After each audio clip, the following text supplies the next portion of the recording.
The overall vision for the film came from Ridley's fantastic, inspired vision of a 1960s/70s rather monochrome linear look, so very understated, with the exception of the flamboyant characters who people this movie.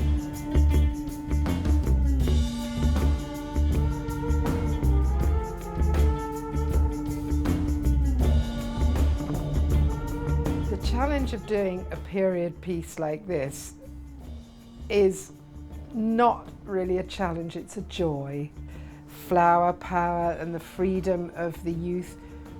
Creatively, it's the most exciting period. Things blossomed. I have had the fortune to work with Ridley before, and every film, whoever you work with, is a challenge, a huge challenge, especially whatever period. You need to steep yourself in research before you move forward in any way, and you have to steep your crew in the research. And then you can diversify from there if you want to. Given that this is a completely true story, we were so fortunate in order to spend time with the original Richie Roberts, who told us everything he wore. We based a lot of Russell's closet wardrobe on Richie Roberts' information. For example, he wanted to have that very linear look of the 70s that a lot of people adopted. 501 jeans, Lee boots or cowboy boots, American Western Miller shirts and leather jackets. Trying to run up and down all the stairs in 70s cut Levi's in the New York heat wave. I did 54 flights up and 75 flights down running one day. And they're so tight around the leg that they cut off his fucking circulation. Yeah, in a few other areas too.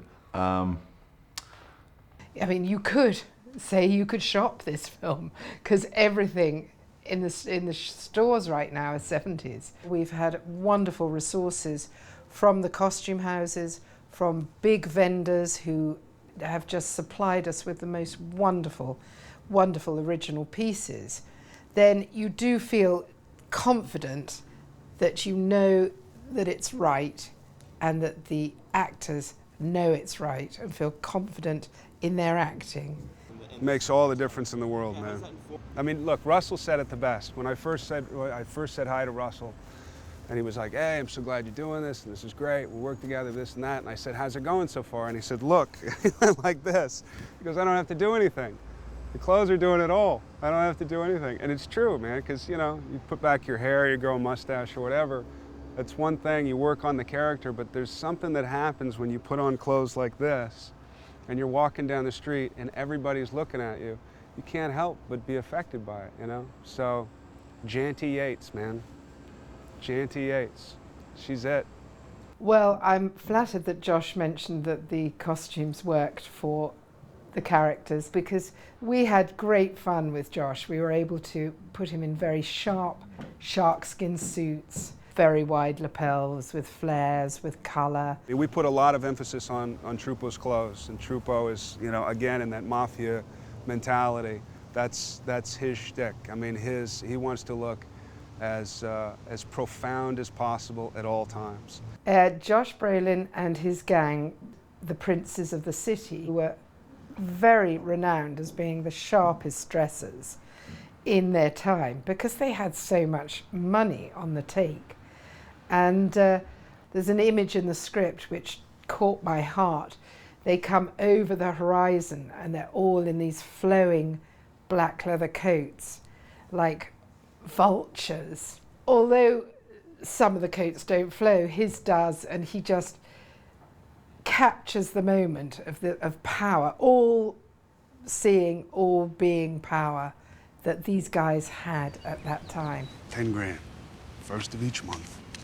Deliver it right here. You done? Oh yeah, I'm done. The inspiration for the Frank Lucas character came from our initial research that this man earned close to $1 million cash a day on the streets in the 70s. So where would you go? Ridley and I really decided that you would go to a tailor to spend your money. Everything was tailor-made: shirts, pants, socks, that's what drug dealers had, was the clothes, basically still the clothes on their back.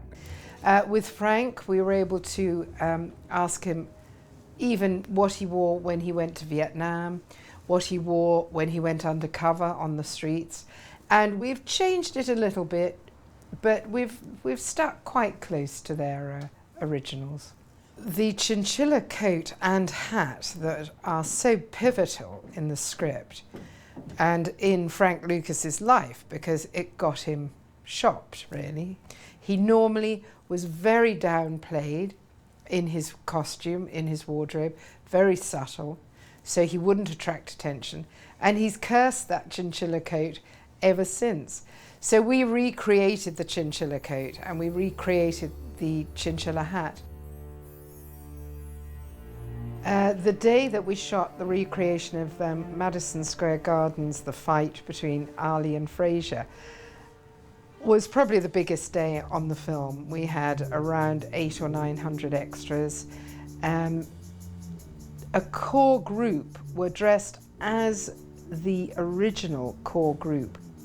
There was a man in a mink suit with a mink cape lined with Poochie-esque silk. There were 6'7" men in cheetah coats and matching hats. There were men in white mink coats to the floor. The twins were in the blue satin coats and the mock mink hats with the mock mink collars. And we just actually took one character and just made twins of them. That was our own input. Billy Dowd, our extras casting, had actually employed real twins as well. Sammy Davis Jr. was really pucker, looked terrific. Who do we have? Leroy Neiman, Diana Ross, Sammy Davis came from Vegas. We had a couple of quasi-Woody Allens, Diane Keaton. We did a lot of research for them, and it was a great shame that we didn't have as many as we'd hoped. And we had great fun recreating that. We also had to dress all the crowd upmarket, not totally upmarket, but the VIPs were in tuxedos, the women were in either long dress or cocktail dresses. Plus we had all the major actors there who all had to be top dollar.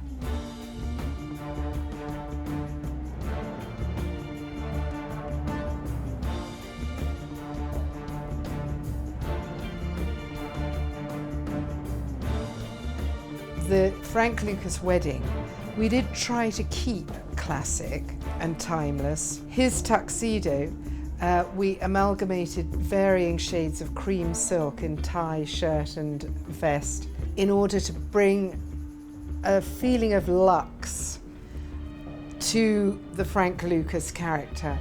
And with the bridesmaids, the ring bearer and the flower girls, we tried to keep it fairly timeless and classic.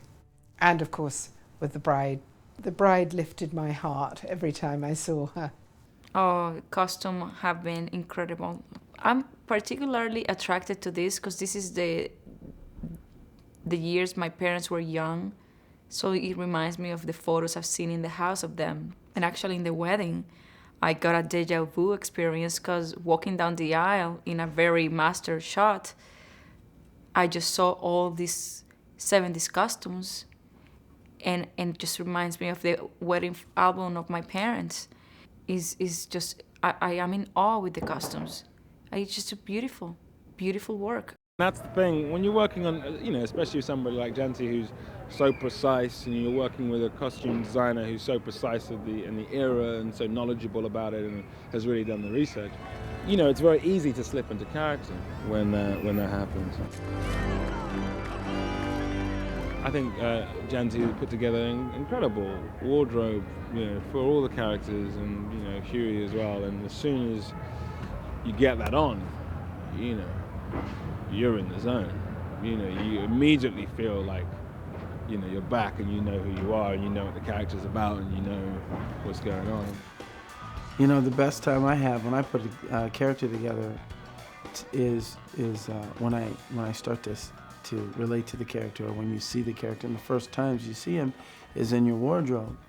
You know, you go for a look facially, you know, but it doesn't ever click until you're actually in the skin that you think that as you see the character.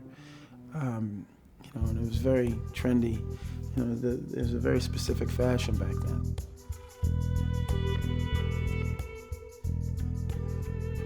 Ridley and I laugh because the 70s, I hate to admit this, but we were both there.